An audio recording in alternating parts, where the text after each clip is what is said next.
아파트 분양권 전매 제한이 오늘부터 완화됩니다. 수도권 아파트 분양권 전매 제한 기간이 기존 최장 10년에서 최대 3년으로 줄어드는 건데요. 부동산 시장에 어떤 영향을 줄지 관심이 쏠리고 있습니다. 김인만 부동산 경제연구소장 전화 연결해서 자세한 이야기 나눠보죠. 소장님, 안녕하세요. 네, 안녕하세요. 네. 아파트 분양권 전매 제한 규제 오늘부터 완화되는 건데요. 구체적인 내용이 어떻게 됩니까? 제한 기간 어느 정도 줄어드는 거예요? 네, 먼저 수도권과 비수도권으로 좀 나눠서 우리가 봐야 되겠는데요. 예. 수도권 같은 경우는 최대 10년이 적용됐었는데 이번에 이제 시행령 통과가 되면서 공공택지, 분양가 상한제가 적용되는 공공택지나 규제 지역들, 조정 대상 지역이나 이런 규제 지역들은 3년이 적용이 되고요. 이런 규제 지역이 아니고 공공택지, 분양가 상한제가 적용되지 않는 과밀 억제권, 우리 수도권 지역들 대부분인데요. 그때는 1년 적용되고요. 나머지 지역들은 6개월. 그러니까 수도권 지역들은 최장 3년에서 6개월까지 적용이 되고 비수도권 지역들은 공공택지 규제 지역은 1년이고요. 광역시는 6개월, 나머지 지역들은 폐지가 됩니다. 네.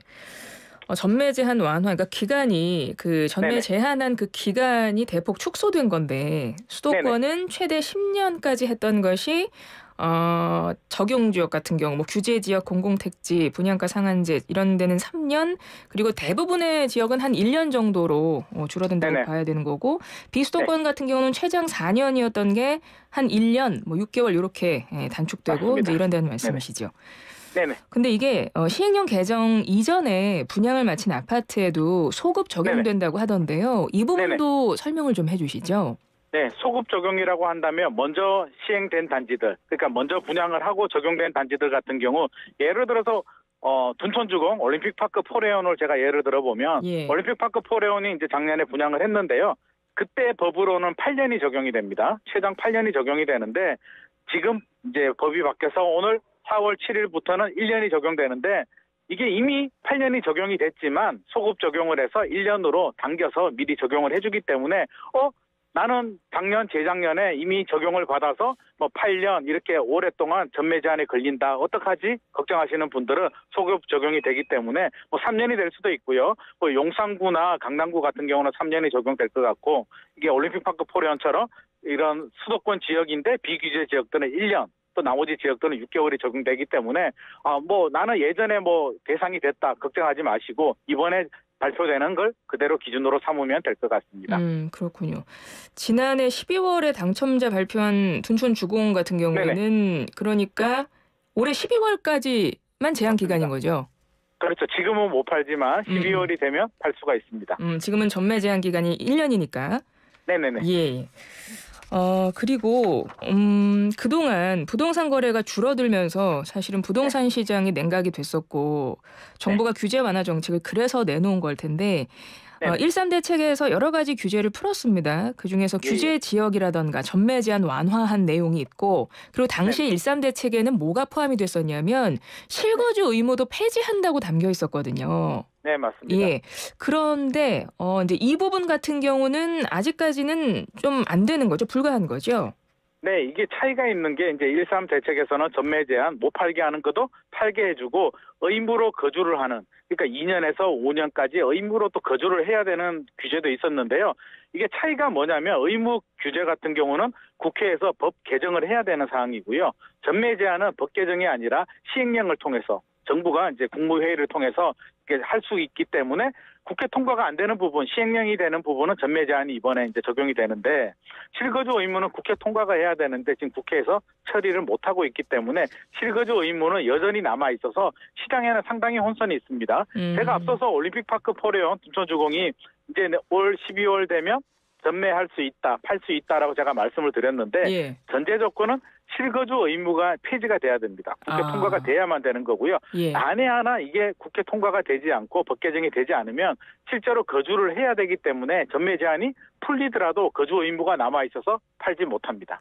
그러니까 빨리 국회 통과가 돼야 되는 부분이고요. 시장에서는 그래서 반쪽짜리다. 동시에 처리가 돼야 되는데 왜 이렇게 되냐라는 불만의 목소리들이 나오고 있습니다. 그렇군요. 이 실거주 의무 폐지하기 위한 그 법안은 지금 국회 계류 중인 상태이기 때문에 이제 요거는 향후 이제 지켜봐야 될 것 같은데요.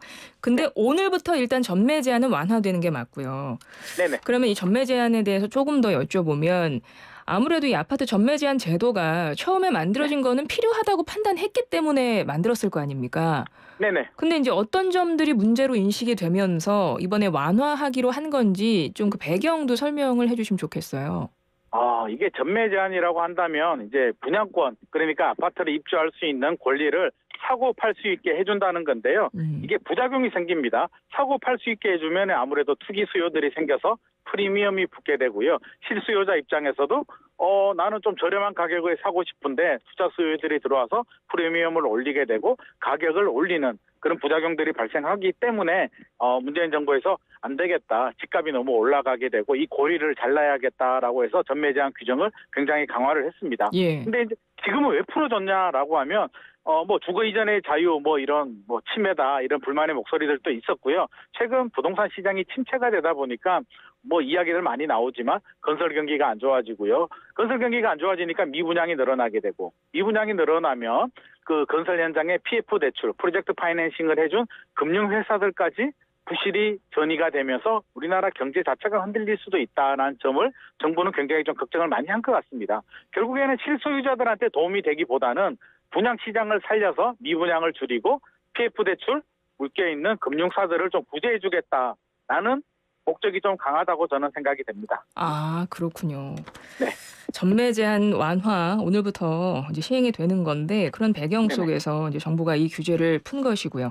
그러니까 네네. 당장 오늘부터 분양권 매도가 가능해지는 곳이 나온다는 건데 서울의 주요 아파트 같은 경우 총 13개 단지라고 들었거든요. 네네, 맞습니다. 어디가 해당이 되나요? 다양한 지역들에 해당이 되는데요. 뭐 청량리역에 뭐 한양수자인 그라시엘 같은 아파트, 롯데캐슬 스카이 L65, 은평구의 수색 등산 DMC 파인시티 자이, 뭐 SK뷰 이런 뭐 기름동도 있고요. 뭐 강동구, 노원구, 강북구, 광진구 다양한 지역들 많은 아파트들이 해당이 됩니다. 그리고 8월부터 12월까지도 해당되는 아파트들이 있는데요. 뭐 남구로역에 동일 아파트도 있고요. 천왕역 모아 일가도 있는데 가장 눈에 띄는 게 제가 앞서서 말씀드린 올림픽파크 포레온하고 작년에도 이제 굉장히 뉴스에 많이 나온 장위자이 같은 아파트들이 12월에 전매 제한이 풀리면서 거래가 됩니다. 그렇군요.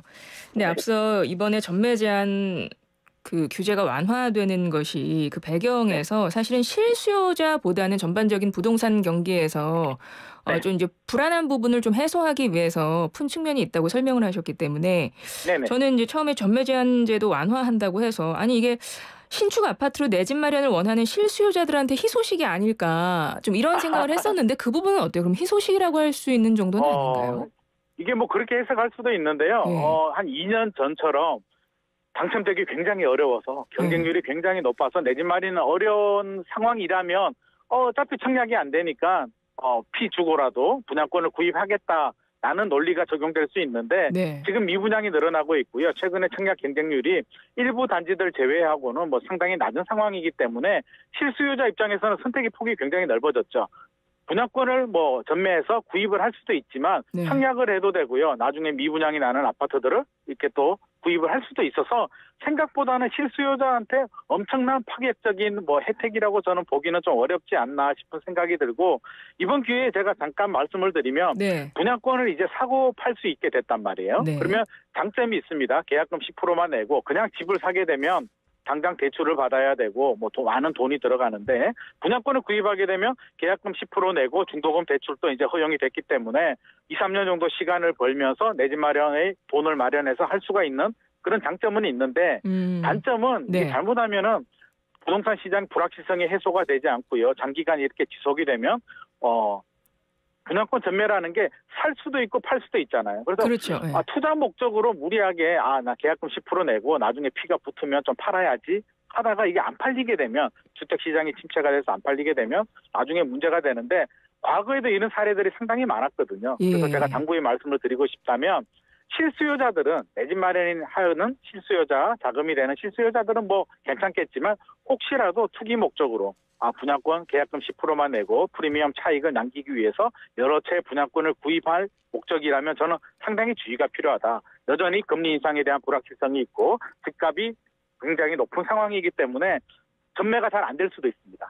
실수요자 입장에서는 굳이 내가 프리미엄을 주고 분양권을 사야 될까? 나는 선택의 폭이 많아라고 해서 생각보다는 이게 거래가 활발하지 않을 수도 있기 때문에 저는 좀 주의가 필요하다고 생각이 됩니다. 아, 그렇군요. 그러면 만약 원래는 예전에 청약 되기가 되게 힘들었고 막 경쟁률 높고 그런 당시에는 이제 분양권을 이제 사고 팔 수 있게 되면서 뭐 거래도 활성화되고 충분히 그런 방향으로 갈 수 있을 것 같은데 네네. 그리고 원래는 통상 생각하기에 이 분양권 가격이 분양가에 비해서 더 높을 것 같은 생각이 들거든요. 그런데 지금의 부동산 시장의 분위기에선 그러면 이 분양권의 가격 같은 경우에 지금 어떻게 책정이 되고 있나요? 분양권 가격 같은 경우는 이제 시장 논리에 따라서 분양가에서 프리미엄이라고 한다면 이제 가격이 더 올라가는 거죠. 주변 네. 집값이 올라가게 되면 프리미엄이 형성이 돼서 그게 이제 분양권의 장점이 될 수도 있는데요. 10억짜리 아파트라면 계약금 1억 원 10%만 내고 이게 1억 원만 올라가도 투자 대비 100% 투자 수익이 나오기 때문에 굉장히 좋은 이런 투자 수단이 될 수도 있지만 가격이 내려가게 되면 마이너스가 발생할 수도 있거든요. 분양가보다 1억 원 낮은 내고. 거죠. 분양권 가격이. 그렇죠. 분양가 1억 원을 내고 10억 원에 계약을 했는데 마이너스 1억이 나오게 되면 나는 손해를 볼 수도 있는 그런 상황이기 때문에 저는 상당히 리스크가 있다. 그래서 우리가 실수요자라면 뭐 장기적으로 나는 계속 살 거야 괜찮겠지만 투자 수요로 여러 개의 분양가 3억 원이 있는 사람은 1억 계약금 3개 분양권을 구입하게 된다면 저는 상당히 위험하다. 예전에 이런 분들이 나중에 입주할 때까지 분양권을 못 팔게 되면 결국에는 마이너스로 이렇게 집어던지는 그런 부작용들도 생기기 때문에 좀 신중해야 될 것 같습니다. 특히나 지금의 부동산 시장에서는 그 부분은 더 신경을 쓰셔야 되겠네요. 맞습니다. 부동산 시장이 생각보다 좀 장기화 침체가 될 수도 있을 것 같고요. 네. 최근 흐름을 보면 이제 뉴스만 본다면 2월에 거래량이 늘었어라고 하지만 3월 통계를 보면 2월보다는 거래량이 줄어들었고요.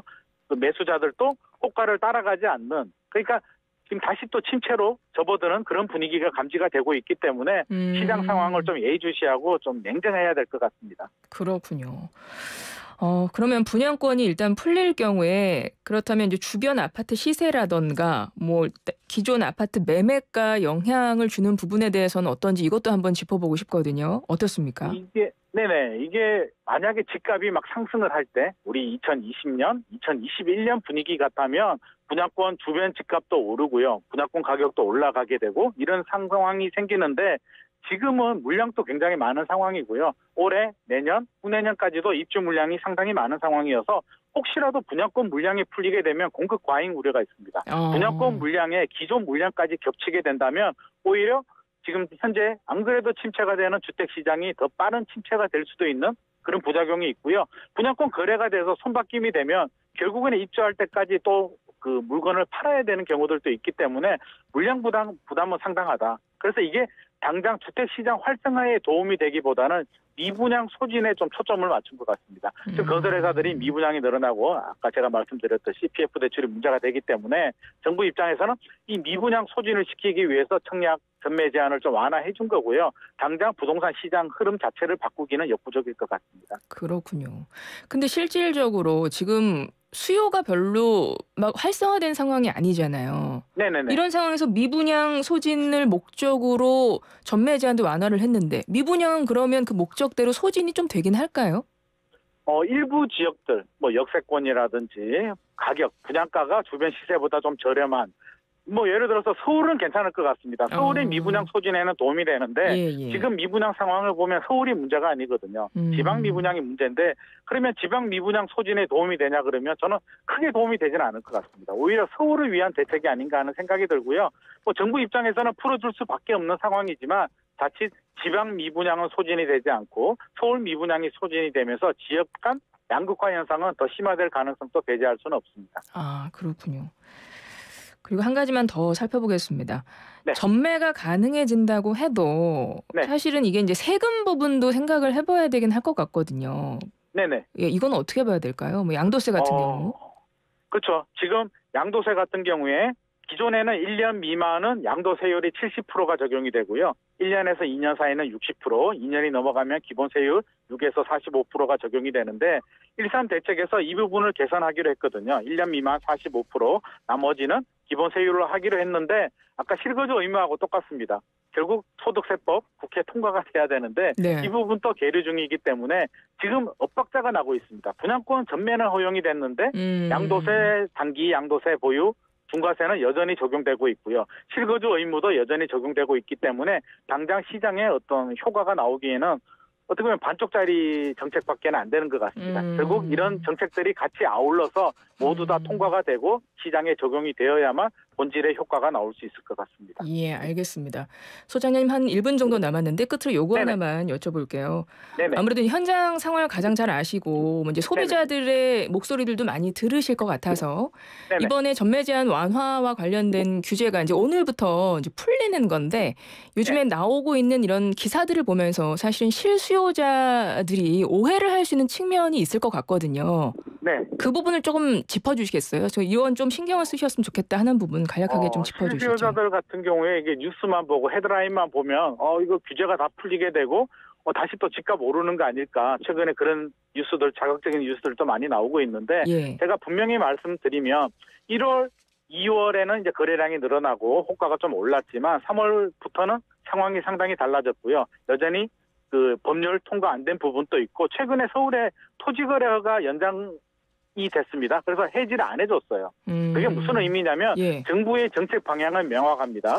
집값이 많이 오르면 규제를 하고요. 집값이 많이 떨어지게 되면 규제를 풀어주는데 지금 토지거래가를 안 풀어줬다는 얘기는 무분별하게 규제를 풀어주지 않는다. 정부 서울시는 예의주시하고 있고 분양권 전매 제한 같은 경우는 다시 한번 말씀드리지만 시장 자체 활성화시키기보다는 미분양을 소진해서 금융시장으로 PF 금융 부실을 막겠다는 의도가 강하기 때문에 절대 실수요자들은 그 오판하셔서 지금 사야 되는 거 아닐까? 다시 급등하는 거 아닐까? 이런 불안한 마음에 무리하게 투자하는 거는 좀 자제를 해야 될 것 같습니다. 예, 알겠습니다. 잘 들었습니다, 소장님.